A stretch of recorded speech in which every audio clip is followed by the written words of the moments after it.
Welcome to the farm. Welcome to the farm. I'm Justin, and today we're going to take this mobile chicken coop behind me and we're going to strip it down to the bare trailer. There's a few reasons why we're going to do that.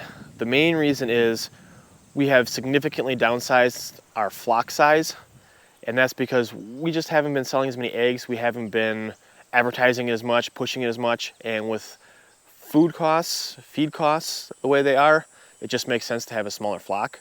And we have 2 mobile coops. So this is our other mobile chicken coop, and as you can see, this is a lot smaller. Unfortunately, it doesn't hold as many chickens as the other coop, but like I said, we downsized because we're not selling eggs like we used to. But it's significantly easier to move.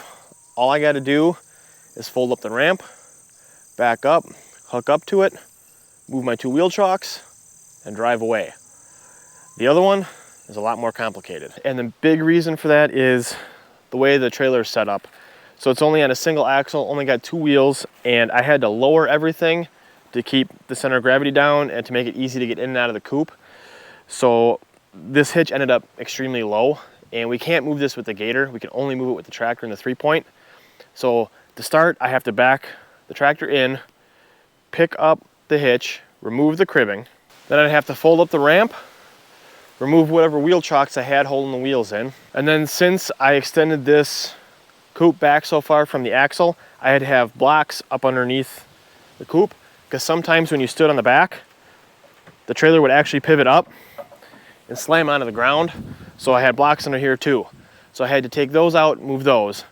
Then we'd have to move the coop, which was a pain because the coop is so top heavy, it would rock and pivot and you'd have to go really slow. Then once I found the spot, I'd have to put the cribbing down, set the hitch down, come around here, put my blocks underneath. Then I'd have to put my wheel chocks on, put the ramp down, and it was just a lot slower process than the other one. So that is why this one is going away. So with all that explained, let's get to it. Let's start taking this apart. And we're gonna start by taking off the windows and all the little hardware and latches and all that kind of stuff and the sign Dana made.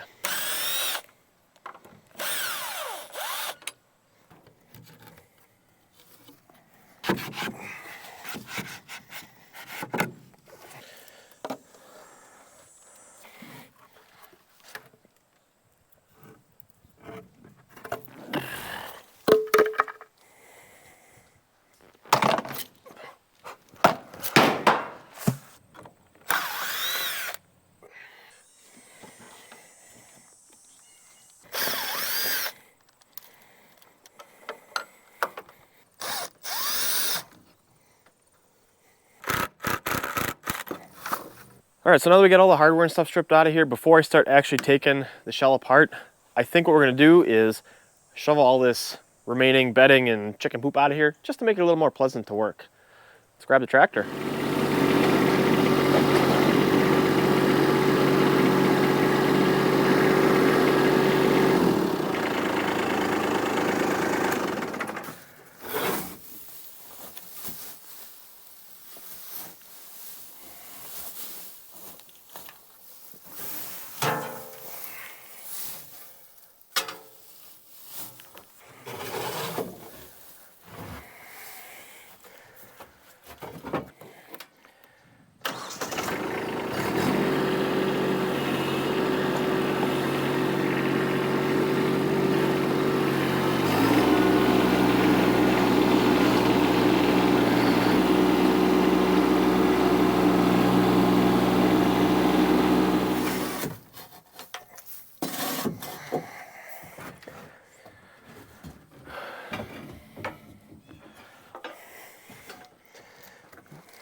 Now that we got this kind of cleaned out, I think what I'm gonna do is I'm gonna see if I can get the pressure washer fired up, and we're gonna go ahead and pressure wash the inside of this thing, see if we can't get some of this chicken poop and rest of the debris out of here. I think it'll be easier to do together than trying to do each piece individually once it's apart. We'll see if it's a good idea or not, or if we can even get the pressure washer running.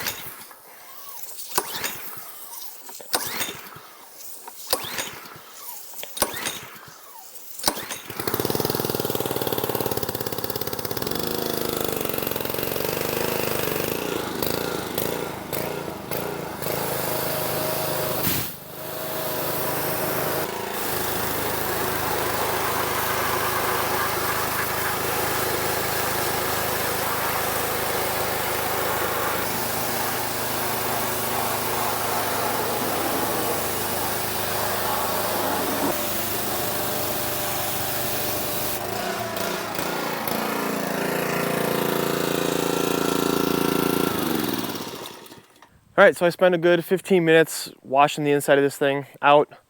It's pretty good. I think it's as good as I'm gonna get it for now. Once I get this thing down to just the floor, I'll go through and I'll pressure wash the floor off, get that cleaned up a little bit. But I think we're ready to set up a time lapse and get this thing down.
Well, I did it.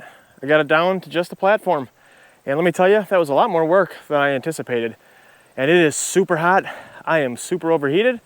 So I'm gonna call it here today. I still have a ton of boards that I gotta go through, pull nails, screws, all that kind of stuff.